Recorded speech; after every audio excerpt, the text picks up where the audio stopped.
ආයිබෝන් අදත් ඔයගොල්ලෝ මගේ channel එකට සාදරයෙන් පිළිගන්නවා. ඔන්න මම අද ඔයගොල්ලන්ගේ ඉල්ලීමක් ඉෂ්ට කරන්න හදන්නේ. මම මීට කලින් වීඩියෝ එකක් කරා ආප්ප හදන්නේ කොහොමද කියලා. ඉතින් ඒක මගේ comment box එකේ පල්ලෙහා දාලා ඇති මේක link එක. මොකද මේක බලපු නැති කට්ටියට එතනට ගිහිල්ලා ඒක බලන්න පුළුවන් ආප්ප හදන්න කියලා. අද මම ඔයගොල්ලන්ට කියලා දෙන්නේ කොහොමද මේ ආප්ප තාච්චියක් කොහොමද පදම් කරගන්නේ කියලා. නැත්නම් ඒක සීසනින් කරගන්නේ කොහොමද හරියට ආප්පයක් හදාගන්න විදියට ඒක හදාගන්න.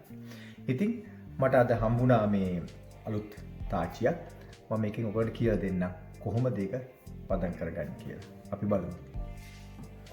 ඉතින් මේ තියෙන්නේ අලුත්ම තාච්චිය. ඕන පේනවා ඇති ඊළඟට මේ පිටිපැත්ත.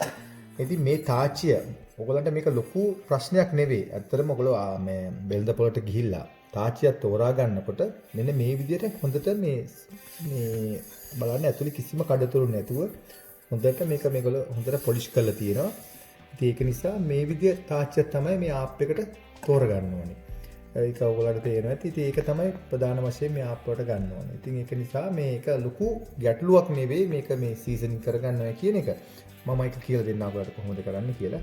ඒ අතරේ ඔයගොල්ලන්ට මෙන්න මේ වගේ තාච්චි මම මේක උදාහරණයකින් ගෙන ආවේ සමහර ගෙවල් වල තියෙන ඇති මේ වගේ පරණ තාච්චි. ඉතින් මේ තාච්චි වලින් නම් ඉතින් තෙල් අපි සමහර අය මේ බදින්න පාවිච්චි කරනවා. ටික දේවල් තාච්චි. මොකද ආප්ප හදන්න එක් දවසකට ඒක වෙනත් වැඩවලට පාවිච්චි කරනවා. ඉතින් එහෙම තාච්චි තමයි මේ තියෙන්නේ. ඉතින් මේ වගේ තාච්චි කවදාවත් මේ කොච්චර සීසන් කරා හරි මොන හරි කරලා හරි නැත්නම් ආප්ප හදන්න පටන් ගත්තොත් මේ වගේකින් හදන්න බෑ. මොන පේන්නේ නැති මේ කඩතුළු වගේ තියෙනවා. ඊළඟට මේ තව තාච්චියක් තියෙනවා. මේ ආප්ප හදන එකක්. නමුත් මේකේ තියෙන පොඩි වටේ පාට වෙලා ඒ කියන්නේ කාලයක් පාවිච්චි කරනකොට නමුත් මේ වගේ එකකින් කිසි ප්‍රශ්නයක් නැහැ. හදා ගන්න පුළුවන්. නැත්නම් මේක තා පොඩ්ඩක් පොන්න ක්ලීන් කරගන්න පුළුවන්. ඊළඟට තව එකක් තියෙනවා මේකේ හොඳට පදම් වෙච්ච මේ පරණ තාච්චියක්. මේකෙත් ආප්ප හොඳට ගැලවෙනවා. ඉතින් මේ බලන්න ඔයාලට තේරෙනවා ඇති. මේක මේ වගේ කළු වෙලා තිබුණේ කියලා කිසි ප්‍රශ්නයක් නැහැ. මොකුත් කිසි දෙයක් අතේ ඇලෙන්නේ නැහැ. ඉතින් අර එහෙම ඇලෙනවන් තමයි මේකේ අයිමත් ආප්පයක් දැම්මන් පස්සේ මේ ඇලෙන්න ගන්නෙ. ඉතින් මම මේකයි මේ ඔයාලට මේ පරණ තාච්චි ටිකක් පෙන්නුවේ. ඉතින් මේ වගේ එක කිසි ගැටලුවක් නැහැ හදන්න පුළුවන්. ඒ කියන්නේ මේ ඇවිල්ලා හොඳට පදම් වෙලා කාලයක් ආප්ප හදපු තාච්චියක් නිසා. ඉතින් මම මේ වගේ දැන් ලිප පත්තු කරගත්තා. මේ පත්තු කරගෙන මේ ලිප උඩ තියලා මේ වගේ පොඩ්ඩක් මේක රත් වෙන දෙන්න. ඒකට තේරෙනවද මේක ගොඩාක් තද ගින්නක නෙවෙයි ගින්දර දාන්න එපා. මේ වගේ අඩු ගින්දරක මේක උඩට මේක රත් වෙන්න ඕනේ. රත් වෙනවා කියන්නේ මේක සම්පූර්ණ රත් කරන්න ඕනේ නැහැ. ඊට පස්සේ ඒ අතරේ මම තෙල් ටිකක් ඉහළ බලන කොච්චර අපිට රත් වෙනවද අපිට පේනවා. මොකද මේ කළු වෙන නිසා. දැන් මම තෙල් ටිකක් ඉහළ තියෙන්නේ.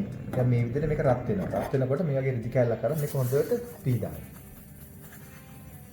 වගේ පීදාන්න. පීදලා නැවත වතාවක් මේ විදිහට තියන්න.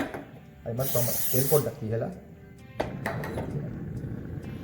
මොහ පොඩ්ඩක් මේක රත් කරගන්නයි තියෙන්නේ. නමුත් ඕකට වඩා රත් කරන්න එපා. තාච්චි ඇද ගන්න පුළුවන්. ඕකට රත් වෙනවා. මේ වගේ හොඳට මේක පිහිද ගන්න. තෙල් හොඳට ඇල්ලෙන්න. තම තුන් වතාවක් මේ වගේ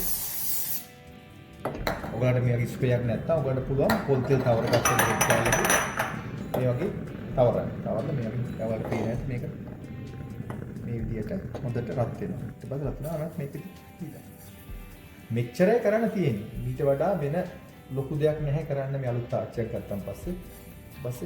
දැන් ඔයාලට පේන ඇති මේක හොඳට දැන් පදන්න. ලොකු දෙයක් ඇත්තට නැහැ. මේක හොඳට රත් කරලා ගන්න තියෙන එකපාරක් මොකද තාච්චි දුරු කරන්න මේ ගින්දරට. ඊට පස්සේ හරි. ඊළඟට මතක තියාගන්න ඕන දෙයක් තමයි ඔයගලට මේ තාච්චියේ හැම ආප්පෙන් ආප් එකටම තෙල් ගන්න ඕනේ. දැන් ඔයගොල්ලෝ තෙල් ගන්න නැති වුනහම තමයි ඔයගොල්ලෝ හිතනවා තෙල් ගෑවන් පස්සේ මේ තෙල් ඇති කියලා ඊළඟට ආප්පේ නිකම්ම දානවා. එහෙම දැම්මහම තමයි ඔයගලන්ට මේ ආප්පේ මේ ඇලවෙන්න ගන්න. හැම වෙලාවම අඩු ගන්න තෙල් ස්ප්‍රේ නොකරත් කමක් නැහැ. මේ වගේ මේ රෙදි කැල්ලකින් මේක පොඩ්ඩක් එකපාරක් දාන්න කලින් පොඩ්ඩක් පීද ගන්න. පීද ගත්තන් පස්සේ ඊළඟට ලේසි ආප්පේ දාගන්න. ඊළඟට හදිස්සියවත් ඇලුනොත් මතක තියාගන්න මෙහෙම දාලා මේක හූරන්න කරන්න එපා. ගොඩක් අය කරන්නේ මේක තාච්චිය මේ ආප්පේ තාච්චිය ඇලුනන් පස්සේ ගොඩක් දාගෙන මේක හූරන්න ගන්න. හීරුවාම මේක තව ටිකක් ඩැමේජ් වෙන ගන්න. එහෙනම් මම ඔයගලන්ට ආප්ප මිශ්‍රණයක් ගෙන මම ඔයාලට මේ අලුත්ම තාච්චියේ ආප්පයක් දාගන්න විදිහ මම කියලා දෙනවා. මේ විදිහට තෙල් පොඩක් ස්ප්‍රේ කරගත්තා. තෙල් ගාගත්තා. මේ විදිහට පිහදගත්තා. ඊට පස්සේ බැලුවා ගින්දර හරිනම් ඊට පස්සේ මේ විදිහට මේ දාගමු. දාලා මම ඔයාලට පෙන්නන්න පළවෙනිම ආප්පේ තාච්චියෙන් පළවෙනි ආප්පේ හදාගන්න කොහොමද කියලා.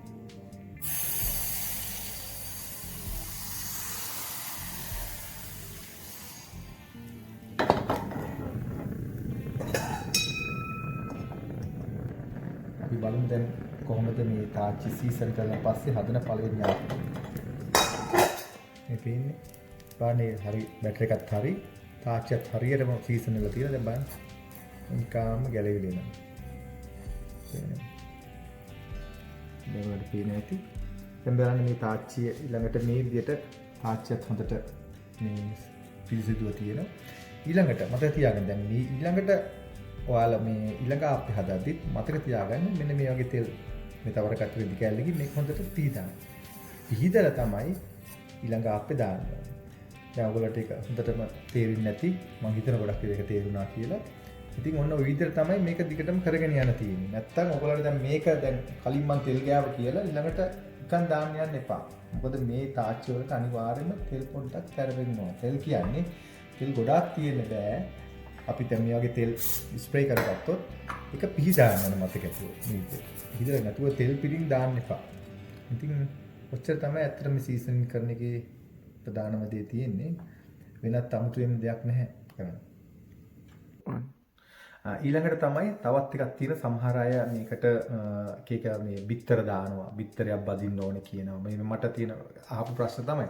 ඉතින් සමහරු ගොරකලෙලි දානවා. ඉතින් එක දේවල් කරනවා. ඇත්තටම මේ කිසිම දෙයක් මේ ආප්ප තාච්චියක් මේගොල්ලෝ හදන කට්ටිය උනත් ඒක ලස්සනට ආප්ප හදලා තියෙන ආප්ප දාන්න පුළුවන් විදියටමයි. ඒක නිසා ඔයගලන්ට අවශ්‍ය නැහැ කොහෙත්ම මේකට බිත්තරයක් දාලා බදින්නවත් ඕමුකුත් කිසි දෙයක් කරන්න අවශ්‍ය නැහැ. මම ඔය පෙන්නපු සරල විදිය මොකද අපි ගොඩක් ආප්ප හදන අය නිසා අපි දන්නවා මේ කොහොමද මේක කරන්නේ කියලා. ඉතින් අත්දැකීමෙන් තමයි මම ඔයගලට මේ ඔක්කොම කියලා දුන්නේ. ඉතින් වෙන කිසිම දෙයක් කරන්න ඕන ඔය බොහොම සරල දේ විතරයි ඔයාලට කරන්න තියෙන්නේ. මතක තියාගන්න තාච්චිය ඕනට පුච්චන්න හදන්න එපා. මොකද ඒක තද ගින්දර දාලා. එතකොටත් තාච්චිය හරියටම මේ ගැලවෙන්නේ නැති අය. මොකද ඒක ගින්දර වැඩි නිසා. වැඩිවීමෙන් ඊළඟට තමයි ඔයගොල්ලෝ ආප්ප හදලි වුණාන් පස්සේ හැම වෙලාවම හොදන්න කරන්න යන්න ඕනේ නැහැ. තෙල් පොඩ්ඩක් ගාලා හොඳට පිහිටලා පැත්තට කරලා තියන්න. සමහර අය කරන්නේ ඔක විතර හොදන්න ගන්නවා. හොදන්නත් එපා. හොදන්න නැතුව තෙල් ටිකක් ගාලා පිහිටලා තියන්න. කිසිම මේ ආප්පවල පොඩු ඇතුලේ තියෙන්න එපා. නැතුව හොඳට පිරිසිදු මේ සුද්ධ කරලා තියන්න. ඉතින් මම හිතන්නේ ඔච්චර තමයි මේ ආප්පයක් මේ තාච්චියක් සීසන් කරගත්තේ. ගියවට මම කියලා දුන්නා. ඉතින් තවත් මොන හරි ගැටලු තියෙනවා නම් මට කමෙන්ට් එකක් දාන්න. මම කැමතියි උත්තර දෙන්න. ඉතින් මම හිතනවා මේ වීඩියෝ ගැන ඔයගොල්ලෝ යමක් ඉගෙන ගන්න ඇති කියලා. ඉතින් නැවතත් මේ වගේ ලස්සන වීඩියෝ එකක් හමු වෙන තුරු ඔබට සුබ දවසක්. ආයිබෝවන්.